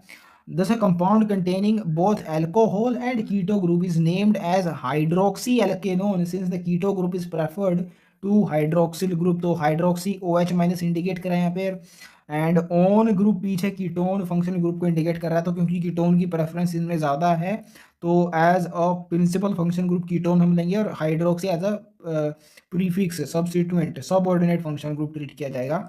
इसी से रिलेटेड नीचे एग्जांपल दिए गए हैं। For example in this compound, इसका नाम होगा 7 हाइड्रोक्सी हेप्टेन 2 ऑन, यानी हमारा जो हाइड्रोक्सिल ग्रुप है उसको एज अ प्रीफिक्स यूज किया जाएगा, और कीटोन को as a main principal function group, note as 7 oxo heptane 2 ol, यानी ऑल पीछे लगाया गया है, तो प्रिंसिपल हम अल्कोहल को ट्रीट नहीं करेंगे, ये नोट लगा के बताया गया है, ये नहीं होगा इसका नाम। और दूसरा नाम है 3 ब्रोमोप्रोप 1 इन, नोट एज 1 ब्रोमोप्रोप 2 इन। यहाँ पे ये बताया जा रहा है आपको कि ये जो ब्रोमीन है यानी हलाइड हेलोजेंस जो होते हैं हमेशा प्रीफिक्सेस की तरह यानी सब्स्टिट्यूएंट की तरह ही यूज किए जाते हैं, हम कभी भी प्रिंसिपल फंक्शन ग्रुप की तरह इनको ट्रीट नहीं करते। तो या इनसे जहाँ पे ये अटैच होंगे वहां से नंबरिंग स्टार्ट नहीं होगी। यहाँ पे इन ग्रुप आ रहा है C डबल बॉन्ड C, तो यहाँ से स्टार्ट होगी, तो 3 पे ब्रोमो होगा, और इन से स्टार्ट होगी प्रोप 1 इन। इसको 3 ब्रोमो प्रोपीन भी बोल सकते हैं, क्योंकि जो 1 पोजीशन है उसको as a self understood treat कर लिया जाता है। अगर इसका मतलब नहीं मेंशन्ड है पोजीशन तो 1 ही होगी उस फंक्शन ग्रुप की, ऐसा मान लिया जाता है। तो इसमें सिर्फ इतना बताया जा रहा है कि ब्रोमीन की साइड से नंबरिंग स्टार्ट नहीं होगी, प्रायोरिटी दी जाएगी एल्कीन को। If more than one functional group of the same type are present, their number is indicated by adding di, tri before the class of the functional group। तो जैसा कि alkyl groups के साथ ऐसा किया जाता था, उनको रिपीट करने से अच्छा है ये प्रीफिक्सेस यूज किए जाए, तो वैसे ही फंक्शन ग्रुप के साथ भी किया जाएगा ऑफ कोर्स, क्योंकि होते तो ये भी सब्स्टिट्यूएंट्स ही हैं पेरेंट चेन के ऊपर। इसका एक कंपाउंड दिया गया आपको CH2OH इसको बोलते हैं इथिलीन ग्लाइकोल। लेकिन यहाँ पे इथेन, मीथेन, ETC नहीं आ रहे नाम, तो इससे हमें क्लियर होता है कि ये कॉमन नेम है, इसका IPSC नेम होगा इथेन 1,2-डाइओल। एंड आगे बताया जा रहा है कि however ending n e of the parent alkane is dropped in the case of compounds having more than one double और triple bond. For example this compound buta 1,3 di ene होगा, ना कि ब्यूटेन 1,3 डाई इन। ऐसा इसलिए किया जाता है क्योंकि एन पूरा करना होता है ना। अगर ब्यूटेन इसमें यहाँ से ही पहले देते और बाद में भी एन ही आ रहा है तो ये रिपीटेशन हो जाती। एंड ये इजी तो डेफिनेटली नहीं रहता ना, कॉम्प्लिकेट कर देता, बार बार रिपीट हो रहा है, एक्सरसाइज रिपीट हो रही है उसकी। ऐसा नहीं होना चाहिए, एन ई एक ही बार आना चाहिए, ऐसा इसलिए एन ई इसमें ड्रॉप कर दिया जाता है। सिर्फ इस केस में ध्यान रखना है आपको, डबल और ट्रिपल बॉन्ड जहाँ पे रिपीट हो रहे हैं। Example 8 of this chapter is saying write the IPSC name of the given structures। तो पहली स्ट्रक्चर के अंदर 8 कार्बन आ रहे हैं तो इसका नाम होगा ऑक्टेन। एंड अगर रिवर्स डायरेक्शन में हम इसकी नंबरिंग करें तो 3 पोजीशन में मिथाइल आ रहा है। एंड जिस डायरेक्शन में एनसीईआरटी ने की है लेफ्ट टू राइट वही रखें तो हाइड्रोक्सिल ग्रुप आ रहा है, तो फंक्शनल ग्रुप को प्रेफरेंस दी जाएगी। ये तो जो हमारा एल्काइल ग्रुप है, R group, they are always treated as क्या बोलते हैं उसको, सब्स्टिट्यूएंट की तरह ही इनको ट्रीट करते हैं, प्रीफिक्सेस की तरह। फंक्शनल ग्रुप को प्रायोरिटी दी जाएगी, इसलिए 3 पोजीशन पे आएगा। तो इसका नाम होना चाहिए 6 मिथाइल ऑक्टेन 3 ओल। देखिए वही नाम यहाँ पे बताया गया है। एंड जो भी यहाँ पे सीक्वेंस बताया गया आप चाहे तो पढ़ सकते हैं, ये सारी चीज़ें रूल्स वगैरह हम ऑलरेडी पढ़ चुके हैं थ्योरी में, इसलिए मैं इसको रिपीट नहीं करना चाहता। नेक्स्ट एग्जांपल के अंदर 6 कार्बन टोटल आ रहे हैं इसमें, तो इसका नाम होगा हेक्सेन। और 2 और 4 पोजीशन पे oxo group, oxo as a prefix use करते हैं, सफिक्स की तरह ओन आता है इसमें, तो 2 और 4 पोजीशन पे ओन आ रहा है तो इसका नाम होगा हेक्सेन 2,4 डाईओन। कीटोन ग्रुप इसमें 2 आ रहे हैं। ये एक्चुअली यहाँ पे बताना, एग्जांपल्स देने नहीं चाहिए थे यहाँ पे, क्योंकि उसने अभी तक बताया नहीं है कि कौन से सफिक्स किन के लिए यूज किए जाते हैं। उसके लिए टेबल ये देखिए यहाँ पे गिवन है आगे, तो हमें टेबल पहले कर लेनी चाहिए थी ये नाम देने से पहले। इवन तो आपको पता ही होगा, ये ज़्यादा मुश्किल नहीं है। कीटोन अल्कोहल्स 10th क्लास में भी आई थिंक हम पढ़ते ही होंगे आप। तीसरा एग्जाम्पल है 6 कार्बन इसमें टोटल आ रहे हैं पेरेंट चेन में, तो हेक्सेन होगा। एंड 5th पोजीशन में देखिए यहाँ पे प्रायोरिटी ज़्यादा होगी कार्बोक्सिलिक एसिड की, तो यहाँ से इसकी नंबरिंग स्टार्ट होगी 1 से। तो 5 पोजीशन पे आ रहा है कीटोन, इसको जब प्रीफिक्स यूज करते हैं तो इसका नाम होता है ऑक्सो। तो 5 ऑक्सो हेक्सेनोइक एसिड इसका नाम होना चाहिए, which is 5 oxo hexanoic acid given here. इसका जो एक्सप्रेशन गिवन है वो ऑलरेडी हम जानते ही हैं। अब इन ग्रुप्स को देख लेते हैं, some of the functional groups and classes of organic compounds. I know एक कंपाउंड बचा हुआ है, 1 से 4 तक उसने बोला था, हमने 3 ही किए तो, लेकिन पहले ये टेबल देख लेते हैं क्योंकि ये पहले आती है। एंड यहाँ पे एज ए जनरल ऑब्जर्वेशन आप याद रख सकते हैं कि जो प्रीफिक्स होगा वो हमेशा एंड करेगा जनरली ओ के साथ, क्योंकि ए बी सी डी में ओ के बाद पी आता है ना, तो इससे आप याद रख सकते हैं ओ से एंड करेगा, प्रीफिक्स पी से स्टार्ट होता है क्योंकि। एंड सफिक्स क्योंकि एंड में आता है एक नाम के, इसलिए जिन क्लास ऑफ कंपाउंड से ये डिराइव होगा उनके एंड से ये इन्फ्लुएंस होगा इन जनरल। ये प्रीफिक्स और सफिक्स के बारे में आपके बात याद रखनी है। और दूसरी चीज़, ये टेबल पूरी तरह से कंप्लीट है भी नहीं सही पूरी तरीके से, जैसे कि इसमें बताया गया कि एरीन्स को ना तो एज ए प्रीफिक्स यूज किया जाता है ना तो एज ए सफिक्स, लेकिन ये गलत है। यही एनसीईआरटी आगे थ्योरी में आपको बताएगी। यहाँ पे नोमेनक्लेचर दिया है एरीन्स का, यानी एरोमेटिक कंपाउंड्स का, बेंजीन वाले कंपाउंड्स का, कि जब एज अ सफिक्स यूज करते हैं बेंजीन को तो उसका नाम होता है फिनाइल, उसका नाम तक गिवन है भाई। तो ये टेबल पूरी तरह से सही है ऐसा भी नहीं है, लेकिन काम चलाओ तो है ही, हमें देखना होगा इसमें क्या क्या गिवन है। पहला है class of compounds alkanes, butane का यहाँ पे एग्जांपल गिवन है। आगे है but 1 ene and but 1 yne, इनको ब्यूटीन और ब्यूटायन भी बोल सकते हैं, ऐसा क्यों है मैंने आपको ऑलरेडी बता दिया। Next is class of compounds is arenes, उसका सबसे सिंपलेस्ट एग्जांपल है benzene. Arenes means basically aromatic compounds. Next is halogens, and यहाँ पे 1 ब्रोमोब्यूटेन लिखा हुआ है, यानी 4 कार्बन है उससे ब्रोमीन जुड़ा है, इसको अगेन ब्रोमोब्यूटेन भी बोल सकते हैं। एंड हेलो यानी फ्लोरो क्लोरो ब्रोमो आइडो, ये एज अ प्रीफिक्स यूज करते हैं हेलोजेंस के केस में, एंड सफिक्स की तरह यानी प्रिंसिपल ग्रुप की फंक्शन ग्रुप की तरह तो इसको ट्रीट ही नहीं करते, ये हम ऑलरेडी देख चुके हैं।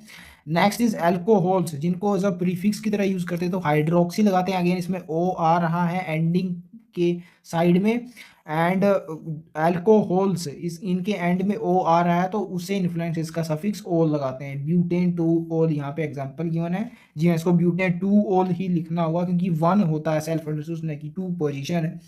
नेक्स्ट इज एल्डिहाइड, अब यहाँ पे जब एल्डिहाइड्स को यूज करते हैं एज अ प्रीफिक्स तो फॉर्माइल भी यूज कर सकते हैं और ऑक्सो भी, लेकिन कीटोन में सिर्फ ऑक्सो यूज कर सकते हैं।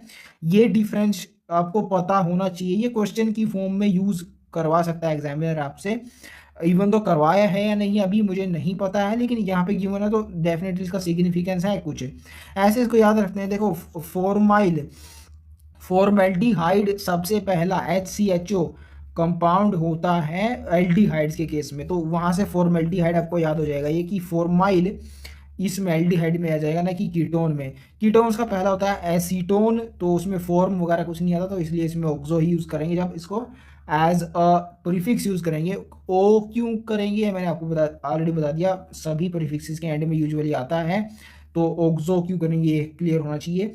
एंड एल्डिहाइड जो नाम है ये एकमात्र ऐसा बोल सकते हैं आप, वन ऑफ दोज जिसके स्टार्टिंग में जो नाम आ रहा है AL उससे इसका सफिक्स बनाया जाए, अल यूजुअली एंडिंग वाले से बनाया जाता है, तो ये आपको पता ही होगा, यूजुअली पढ़े होंगे 10th क्लास में भी हमने पढ़े हैं, वहां से भी क्लियर होगा कि अल लगाते हैं एल्डिहाइड्स में, ब्यूटेनल 4 कार्बन वाला including that CHO group, aldehydes का ब्यूटेनल नाम होगा। एंड ब्यूटेन 2 ऑन इसका नाम है, इसको आप ब्यूटेनोन भी बोल सकते हैं, कोई दिक्कत नहीं है, बिकॉज ये जो C double bond O group है कीटोन्स का, ये अगर आप यहाँ लगा दे तो भी उल्टे डायरेक्शन से नंबरिंग होगी एंड अगेन दो नंबर पे आ जाएगा, एंड कभी भी टर्मिनेटिंग ग्रुप नहीं हो सकता, ये बीच में ही आएगा 2 कार्बन के, इसकी स्ट्रक्चर कुछ ऐसी है फंक्शन ग्रुप की, तो 2 पोजीशन पे ये हमेशा रहेगा ही, ये इसके लिए सेल्फ अंडरस्टूड होती है। तो ब्यूटेन 2 ऑन को इसलिए ब्यूटेन ऑन भी बोला जा सकता है, and of course ketone end कर रहा है ऑन से तो इसका सफिक्स ऑन होगा।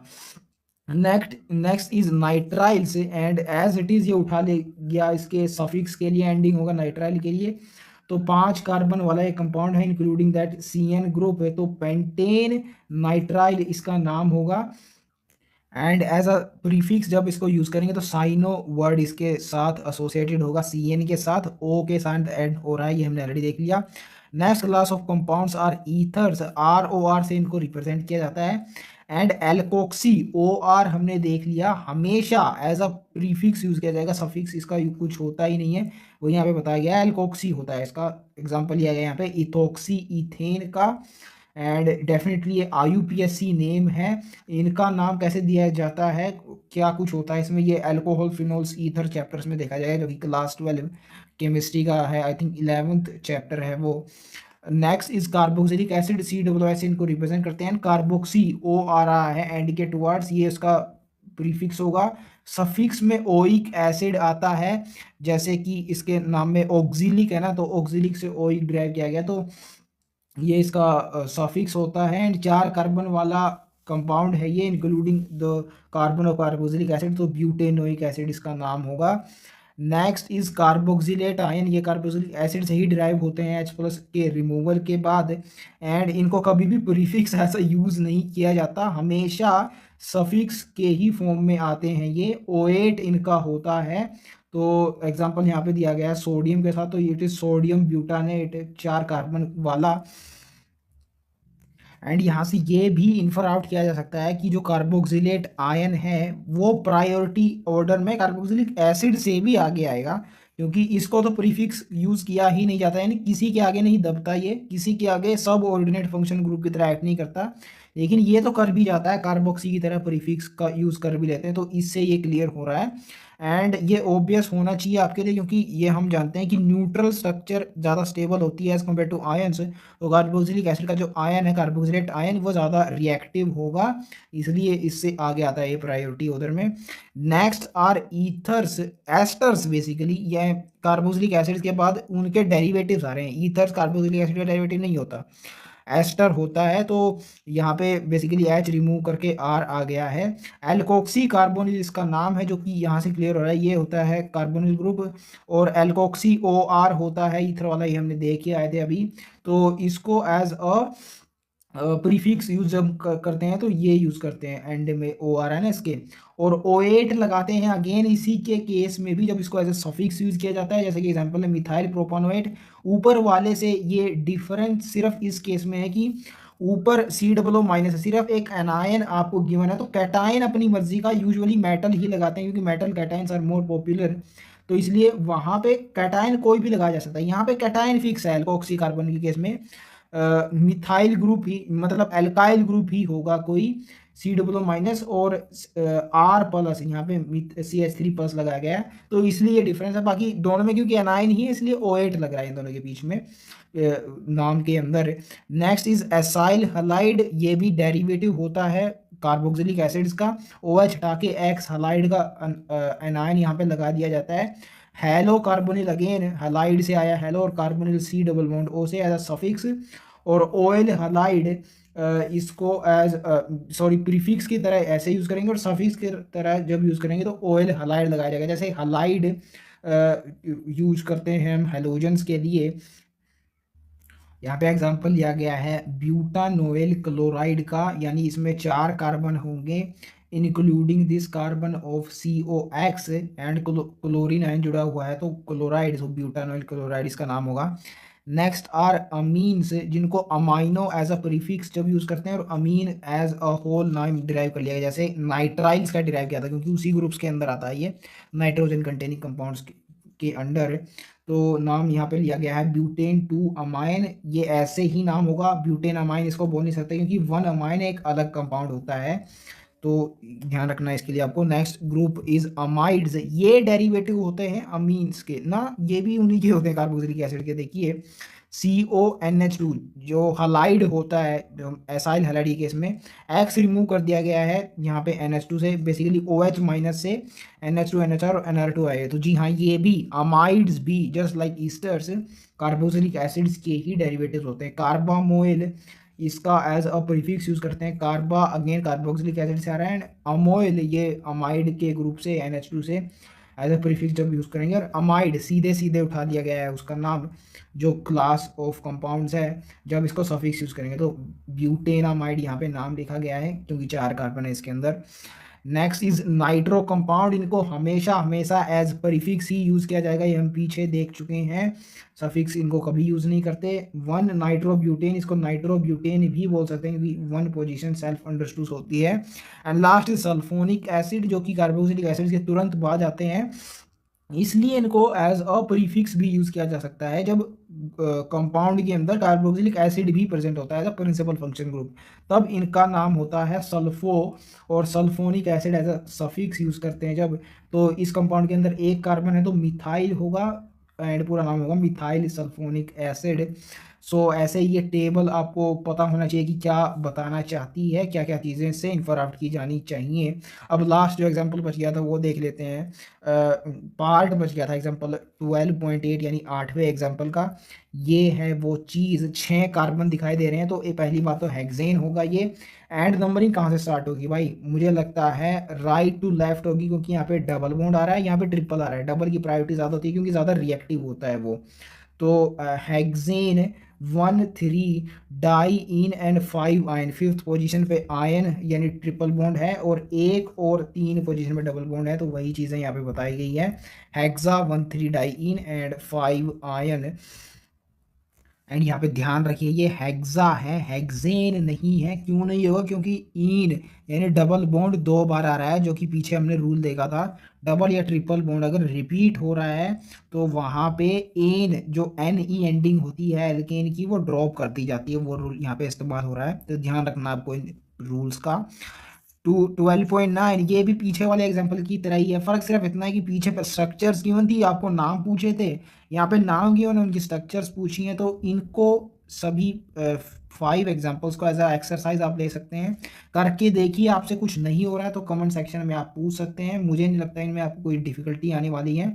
हम यहाँ से थ्योरी आगे कंटिन्यू करते हैं नोमेनक्लेचर ऑफ बेंजीन कंपाउंड्स का, For IPSC nomenclature of substitutive benzene compounds, substituent is placed as prefix to the word benzene as shown in the following example. However, common names written in the bracket below of many substituted benzene compounds are also universally used. तो benzene itself एक common name है, ये हमने table में देखा था.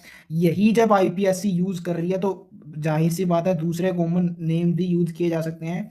And उन्हीं के नीचे बताए गए थे जो उसी की बात कर रहा है बेसिकली, जैसे एनिलीन, एनिसोल, ये सब कॉमन नेम है, आईपीएससी में यूज किए जाते हैं, उन्हीं की बात यहाँ पे की जा रही है.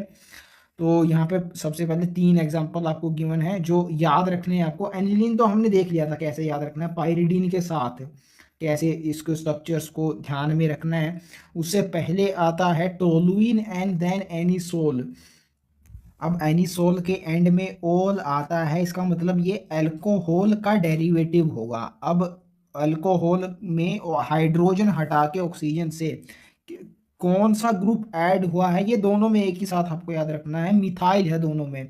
अल्कोहल का डेरिवेटिव यानी अल्कोहल के हाइड्रोजन को मिथॉक्सी बेंजीन में मिथाइल रिप्लेस कर रहा है, और बेंजीन के हाइड्रोजन को, जी हाँ यहाँ पे हाइड्रोजन था जिसे रिप्लेस करके CH3 लगाया, उसको अगेन मिथाइल रिप्लेस कर रहा है. इसको ऐसे याद रखिए, जो एल्काइल ग्रुप्स होते हैं उनमें सबसे पहले आता ही मिथाइल है, तो इसी का हक बनता है कॉमन नेम से रिप्लेस करने का, तो इसलिए इसी ने किया. टोलुइन भी ऐसे याद रखना, फिर इसको एनिसोल ऐसे याद हो जाएगा, अल्कोहल का डेरिवेटिव होगा ये. टोलुइन सीधे सीधे बेंजीन का डेरिवेटिव होगा. एंड इसके बाद जो 2 नाम दिए हुए हैं, नाइट्रोबेंजीन और ब्रोमोबेंजीन, ये तो पूरे पूरे आईपीएससी नेम होते ही हैं, इनमें कॉमन नेम जैसा कुछ नहीं है. If the benzene ring is di-substituted, the position of the substituent is defined in such a way that they are located at the lowest number possible. तो अगेन लोवेस्ट लोकेंट रूल यहाँ भी लगेगा, IPSC name ये भी है, कोई exceptions नहीं है ये. For example the compound B is named as 1,3-dibromobenzene, not as 1,5-dibromobenzene. 1,3 छोटा लोकेंट है 1,5 के कंपैरिजन में, इसलिए वो यहाँ पे यूज किया जाएगा नंबरिंग के अंदर. बी की बात हो रही है, 1,3 होगा ना कि 1,5. यहाँ पे 1,2 और 1,4 की इसलिए नहीं बात की क्योंकि इनमें इनके अलावा कोई चारा ही नहीं है. 1 और 2 ये दोनों एक साथ आ रहे हैं, और इसमें इस साइड से कर लीजिए चाहे इस साइड से, 4 ही आएगा एक के बाद. तो बात करने लायक बची ही सिर्फ 3 वाले में थी. ट्राइबल सिस्टम में 1,3 1,2 1,3 एंड 1,4 की जगह हम ऑर्थो, मेटा और पैरा वर्ड्स का इस्तेमाल करते हैं, यानी कॉमन सिस्टम के अंदर 1,2 1,3 ये SI के अंदर आते हैं क्योंकि हम जानते हैं नंबर्स उन्हीं में डिनोट किए जाते हैं. एंड ट्राइबल यानी कॉमन सिस्टम में फिर ये नेम्स आ जाते हैं, जैसे वहाँ भी आइसो न्यू नेम थे ना एलिफेटिक के अंदर या बेंजीन के अंदर, ऑर्थो, मेटा, पैरा ये यूज की जाती है. कौन सी क्या पोजीशन डिनोट करती है ये आपको पता होना चाहिए. 1,2 डिनोट ऑर्थो पोजीशन, यानी जब ये दोनों बिल्कुल नज़दीक हों तो ऑर्थो होगी. इसको अगेन ABCD से कर सकते हैं आप. O के बाद P आता है ABCD में, तो O पहले आएगा, यानी 1,2 जो नज़दीक पोजीशन है वो O आएगा. उसके तीसरे नंबर पे जो O के बाद P आ रहा है ना, तो 1,4 पोजीशन होगी पैरा. एंड इसको ऐसे भी आ सकते हैं कि पैर में है एक के कंपैरिजन में ये 4th वाला. एंड मिडल के में जो आएगा उसको मेटा बोलेंगे, एम से मिडल एम से मेटा, ये ऐसे याद रह जाएगा, यानी 1,3 पोजीशन होगी Meta. Thus 1,3-dibromobenzene can also be named as meta-bromobenzene. Meta is abbreviated, meta की abbreviated form होती है M. And 1,2 and 1,4 they can be called as ortho and para-bromobenzenes, dibromobenzene respectively. For higher यानी tri और higher substituted benzene derivatives, these prefixes can not be use. दिख तो रहा हमें 1,2 1,3 and 1,4 है, सिर्फ डाई सब्स्टिट्यूटेड बेंजीन के लिए ऑर्थो, मेटा, पैरा यूज किए जा सकते हैं. 3 या 3 से ऊपर के लिए लोवेस्ट लोकेंट रूल हमें वही लगाना होगा जो कि एलिफेटिक्स में था, यानी जिसमें सबसे छोटा नंबर आ रहा है जिस साइड से, उस साइड से नंबरिंग होगी. In some cases common name of benzene derivatives is taken as the base compound. ये आगे एग्जांपल से इलस्ट्रेट किया जाएगा. यही बात कुछ सेम वर्ड्स में आई थिंक पहले भी आ चुकी है पिछले पेज पे. Common name is taken as the base compound. सब common names of many benzene compounds are universally use, यानी आईपीएससी में भी यूज़ किए जाते हैं, तो वही बात है. बेस कंपाउंड आईपीएससी में यूज होते हैं as a substituent of the base compound is assigned number 1, then the direction of the numbering is chosen such that the next substituent gets the lowest number. And they must appear in alphabetical order in the name, ऐसा भी होना चाहिए। Basically जब fail होता है locant lower lowest locant rule, तब ये alphabetical order पे हम जाते हैं। ये ऑलरेडी हम रूल्स में पढ़ आए हैं। एंड नंबर वन इसलिए उसको दिया जाता है क्योंकि वो बेस कंपाउंड यूज़ कर रहे हैं हम, यानी नाम उसके ऊपर बनाया जा रहा है, एज अ सफिक्स उसको यूज़ कर रहे हैं, तो एज अ फंक्शनल ग्रुप ही ट्रीट किया जा रहा है बेसिकली। तो पहला नंबर उसी को दिया जाएगा क्योंकि फंक्शनल ग्रुप को प्रायोरिटी जाती है। पहला अब एग्जाम्पल ये बताया गया है, नंबरिंग अगेन इसमें लोवेस्ट लोकेंट रूल के अकॉर्डिंग होगी। अगर हम यहाँ से नाइट्रो से नंबरिंग स्टार्ट करें तो 1 2 3 1 3 एंड 4 आएगी। एंड अगर क्लोरीन से स्टार्ट करें तो 1 2 एंड 4 आएगी। तो 1 2 4 डेफिनेटली छोटा है तो यहीं से स्टार्ट होगी। 1 क्लोरो 2 4 डाई नाइट्रोबेंजीन इसका सही नाम होगा। एंड क्लोरो सी पहले आता है नाइट्रो के एन से, तो अल्फाबेटिकल ऑर्डर में नाम लिखा गया है, बिल्कुल सही है। 4 क्लोरो नहीं होगा क्योंकि नंबरिंग इसके जस्ट अपोजिट डायरेक्शन में होगी, क्लॉकवाइज नंबरिंग होगी इसमें, ना कि एंटी क्लॉकवाइज जो कि इसमें की गई है। बड़ा लोकेंट आ रहा है इसमें, इसलिए ये सही नहीं हो सकता। नेक्स्ट एग्जांपल, इसमें भी अगर मिथाइल से स्टार्ट करें हम नंबरिंग तो 1 2 4 आएगा, और अगर नाइट्रो से स्टार्ट की जाए तो 1 3 4 आएगा। अगेन क्योंकि 1 3 4 बड़ा होता है, 1 2 4 छोटा, तो 1 2 4 लेंगे हम। तो 2 क्लोरो 1 मिथाइल एंड 4 नाइट्रोबेंजीन इसका सही नाम होगा। 4 मिथाइल नहीं क्योंकि अपोजिट डायरेक्शन में जा रही है नेमिंग। एंड मिथाइल इसने पहले लिख दिया, अल्फाबेटिकल ऑर्डर से भी गलत हो रहा है, तो ये तो सीधे ही देख के पहचाना जा सकता है। नेक्स्ट जो नाम दिए गए हैं तीनों के तीनों, उसमें बेस कंपाउंड लिया गया है। दो पहले में एनिसोल को लिया गया है, यानी एल्कोक्सी वाले को, जहाँ पे हाइड्रोजन की जगह मिथाइल रिप्लेस हो जाता है। दूसरे में एनिलीन, और तीसरे में फिनोल को एज अ बेस कंपाउंड लिया गया है, यानी कॉमन जो बेंजीन का कंपाउंड है उसको एज अ बेस लेके नेमिंग की गई है। तो उसको हमें पहला नंबर देना होगा। उसके बाद 2 और 4 आ रही है, उल्टे के साथ करेंगे तो पहले 4 आ जाएगा, विच वुड बी बिगर। तो ये जो एनसीईआरटी ने कही वही सही है, 2 क्लोरो 4 मिथाइल एनिसोल इसका नाम होगा। एंड सेकंड केस में भी वही है यार, लोवेस्ट लोकेंट रूल यही कहता है, एक के बाद आपको यहाँ आना होगा, फिर 4 आ जाएगा, फिर सीधे 4 आएंगे तो 1 4 6 पे चला जाएगा, नंबर बड़ा हो जाएगा। इसलिए it would be 4 ethyl 2 methyl aniline. And alphabetical order भी साथ में आपको चेक करते रहना है, नाम देते समय यही फॉलो होना चाहिए। वाइल नंबरिंग के केस में लोवेस्ट लोकेंट रूल फॉलो होना चाहिए। द लास्ट एग्जांपल, इसमें 3 और 4 इस क्लॉकवाइज डायरेक्शन में जाए तो आएंगे, अगर एंटी क्लॉकवाइज में जाए तो पहले 4 आ जाएगा, विच इज अगेन यहीं से क्लियर हो रहा है, पहले 3 आ रहा है तो वो लोवेस्ट लोकेंट रूल फॉलो होगा। सो 3 4 डाई मिथाइल फिनोल इसका नाम होगा, क्योंकि OH जब एसोसिएटेड होता है बेंजीन से तो उसको फिनोल बोलते हैं, ये आपको पता ही होगा। When a benzene ring is attached to an alkane with functional group, ये इंपॉर्टेंट चीज है, it is considered as a substituent instead of a parent. अगर फंक्शनल ग्रुप के साथ न हो क्या बोलते हैं एल्केन, तो एल्केन का जो ग्रुप है उसको एज अ सब्स्टिट्यूएंट यूज किया जाएगा क्योंकि वो छोटा होगा इन कंपैरिजन टू बेंजीन। लेकिन अगर वो फंक्शनल ग्रुप के साथ है तो बेंजीन रिंग को एज अ सब्स्टिट्यूएंट यूज किया जाएगा, क्योंकि फंक्शनल ग्रुप की प्रायोरिटी ज्यादा होती है, एंड बेंजीन को तो यूज करते ही हैं हम एज अ सब्स्टिट्यूएंट, उसका तो सफिक्स की तरह कुछ दिया भी नहीं हुआ उस टेबल में। तो ये चीज एक इंपॉर्टेंट है, यहाँ से तो ध्यान रखने लायक है। The name of the benzene as substituent is phenyl C6H5, जो जुड़ता है पेरेंट रिंग के साथ उसको PH से डिनोट किया जाता है। तो that's all about the naming of benzene containing compounds. आगे कुछ एग्जांपल इलस्ट्रेट किए गए हैं यहाँ पे, एग्जांपल 10 की फॉर्म में 12.10 इन द ए पार्ट, इसका नाम बता रहा है ऑर्थो इथाइल एनिसोल, मतलब एनिसोल के साथ 1 2 पोजीशन पे इथाइल ग्रुप जुड़ा हुआ है। ऑर्थो पोजीशन इंडिकेट्स 1 2 ओनली, तो वैसा यहाँ पे शो किया गया है। सेकंड एग्जांपल में पैरा नाइट्रो एनिलीन बोला गया है, यानी एनिलीन के 1 4 पोजीशन पे नाइट्रो ग्रुप जुड़ा हुआ है। सी पार्ट में 2 3 डाइब्रोमो 1 फिनाइल पेंटेन। अब यहाँ पे ध्यान दीजिए, फिनाइल ग्रुप आ रहा है पेंटेन के साथ, एल्केन है, अगर इसके साथ फंक्शनल ग्रुप जुड़ा हुआ है एल्केन पे तो एज अ सब्स्टिट्यूएंट यूज कर सकते हैं फिनाइल को।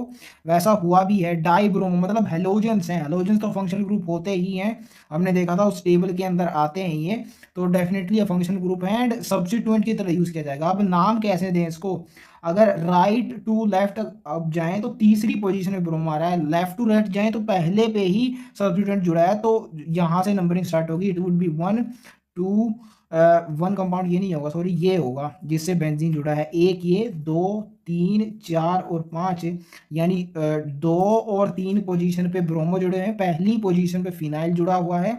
So that's how it's name is 2 3 dibromo and 1 phenyl pentane. इसको ऐसे बोल सकते हैं 2 3 dibromo phenyl pentane, 1 position self understood होती है। एंड ब्रोमो फिनाइल से पहले इसलिए आ रहा है क्योंकि बी पी से पहले आता है अल्फाबेटिकल ऑर्डर में।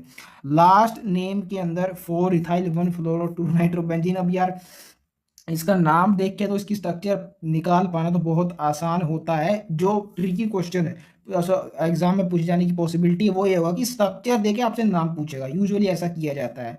तो इसकी स्ट्रक्चर अगर यहाँ से देखें हम तो सीधे दिख रहा है भाई 1 2 पोजीशन यहीं पे आ रही है, दूसरा अगर घूम के जाएंगे इस साइड से तो 4 पे आएगा सीधे। इथाइल ग्रुप 1 4 हो जाएगा जो कि बड़ा है, तो यही होगा 1 2 4। एंड अब अल्फाबेटिकल ऑर्डर में सीधे अरेंज करना है क्योंकि 4 इथाइल आ रहा है, यानी इथाइल ई सबसे पहले आता है तो 4 इथाइल, फिर एफ आता है 1 फ्लोरो एंड एन सबसे बाद में तो 2 नाइट्रोबेंजीन, ऐसे इसको नाम दिया जा सकता है। Next is concept of isomerism, जो कि बहुत ही शॉर्ट फॉर्म में डिस्कस किया गया है एनसीईआरटी में, सिर्फ 2 ही पेजेस हैं इसके। आइसो मीन्स सेम एंड मर से